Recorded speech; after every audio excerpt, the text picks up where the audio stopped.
guys, welcome back to the channel. So I picked up a Seiko Sumo Gen 3. It's an SBDC083. It is a used watch. It's in pretty good condition. I got box and papers with it. I've always wanted a Sumo, and I like the Gen 3 due to the fact that it has sapphire crystal.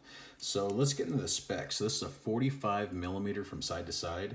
It's 13 millimeters thick and 51 millimeters from lug tip to lug tip. So pretty long wingspan, but you know what? It does fit my wrist pretty well. And then 20 millimeter lug opening.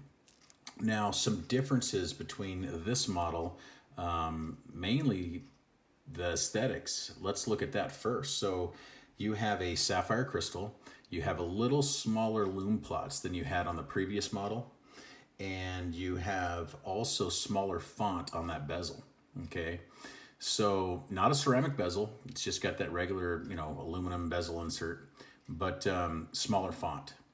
Okay, you can kind of see that there, which I like. Before, the older ones had a much bolder, thicker font on the numbers. And then the hour, I don't know, for whatever reason, on the hour markers, they went a little bit smaller. So, which is fine. It still has really good loom, and we will demonstrate that a little bit later here. But you have your date at the 3 o'clock. The hands look a little bit different as well. They look a little more refined to me. In fact, the minute hand even looks longer. The second hand sweeps all the way out to the edge of the dial there. So I think the subtle improvements that they made, I really believe are best. It does say Prospex down there. You have the Prospex sign down there at the 6 o'clock. Automatic, divers, 200 meters. No signed crown. Now, the previous gen had a signed crown. It had a little S. Take it or leave it. I think the S was cool to have on there. I don't know why they removed it. That's, it's Seiko does strange things. The older gen references, the bracelet didn't seem to fit the case all too much. I think this bracelet fits the case better. Some models for Seiko, for whatever reason, it seems like, they build a really good watch and then their bracelet is like, like an afterthought, and it just doesn't always fit the watch. This one fits it a little bit better. I wouldn't say it's perfect, but it does look a lot better than the previous models. But very cool. These Sumos have a cult following. They're very popular, even the first models that came out. But this Generation 3 model I really like. Comes in a few different colorways. This one's black. I think they have green. I think they may have a blue. This one, I always like black. It just looks real good. Look at that dial. Beautiful looking dial. And the small, I don't know why they went with smaller loom plots. I'm not really sure. It glows bright. It looks amazing, and you'll see that. But I kind of like that fatter loom plot. But oh well, that's fine. Maybe it just looks more, uncluttered on the dial. Maybe it's just better sizing, I guess, for the dial size. So anyway, if you look at your bracelet, it's just a stamped steel bracelet. You have micro adjustments, pin and collar system on the bracelet, nothing too special. Where I think this watch really shines, oh yes, and over the previous model, this one, it does have the 6R35, which is a 70-hour power reserve, okay?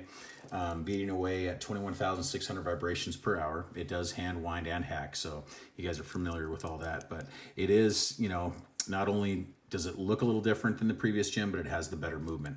And the 70-hour power reserve, it really performs. I think it's a great step in the right direction for Seiko. If you look at where I'm really impressed with the Sumo is if you look at the polishing, it looks like Zaratsu polishing. I'm not sure that it is, but you have beautiful polishing. You have that thin line here, which is brushed, and then polished underneath. The reason why these wear so good is just because, just kind of like the Marine Master, which I'll do a video comparison later on that as well, but it's kind of cut in right here, like it slopes down, so very comfortable on the wrist. It's 45 millimeters, so that scares people away, but if you look at it, how it'll hug the wrist, this is the only area it's gonna make contact with your wrist right here, so it wears a lot smaller. And then if you look at the brushing up on top, look how well it's brushed. Yeah, it's got some signs of wear, but brushed so nicely on this watch. So I'm not sure if I don't know if I can call it Zaratsu polishing at this price point. I think these things are going for retail like between $700 and $800 around there, but I, I don't know if it's Zaratsu polishing, but it's damn close. So they did a great job with that. So at that price point, instead of spending, you know, 2,500 or 3,000 on a Marine Master to get Zaratsu polishing, this is really, really close to that. And then the bezel, I've always liked these bezels because you have plenty of grip. It's 120 click, and it feels pretty good. And this one lines up perfectly. So, and that's another winner here. And it's recessed. What I like, it's kind of recessed on the sides here. So it's kind of protected. You see that? You have drilled lugs, which makes it real easy for strap changes. And on my 7.5 inch wrist, like I said, it fits really nicely. Yeah, it's got a long wingspan, but like I said, the contact, where it makes contact on your wrist, it kind of just hugs it. See how it slopes down? It just wears so much better. For whatever reason, Seiko knows how to build a bigger watch, and they just wear so comfortably. So just like my Marine Master. So with that sapphire crystal, you're not afraid to scratch anything. This one is used, but it's in really good condition. But it's just a beautiful watch. I really like it. So I'll rock this for a while. It does have a diver's extension, which is right here, which it's all right, take it or leave it, but I guess you just pull this down like so. Let's see if I can unhook it like that. So there is your diver's extension, which is, you know, it's all right. It's not ideal, but let's see if I can actually hook it back. There you go. That's actually the first time I took one loose easily. They're normally tighter than that. This watch is a couple years old, I believe, so I think the date's 19. Let me see what it says on the back. Let's see. Yeah, it was 2019. So, but it's cool. I love it. Beautiful watch. It's the Sumo, Seiko Sumo. Always wanted one. Let's do a Loom Shot. We had it on the wrist already. Let's see how this loom looks. It will be super bright. Let's see. Oh yeah, look at that. So loom department, loom are bright. Seiko still wins. Looks great. Visible all night long. I mean, these things they'll keep going. It's like a torch. Very nice at this price point. Turn the lights back on.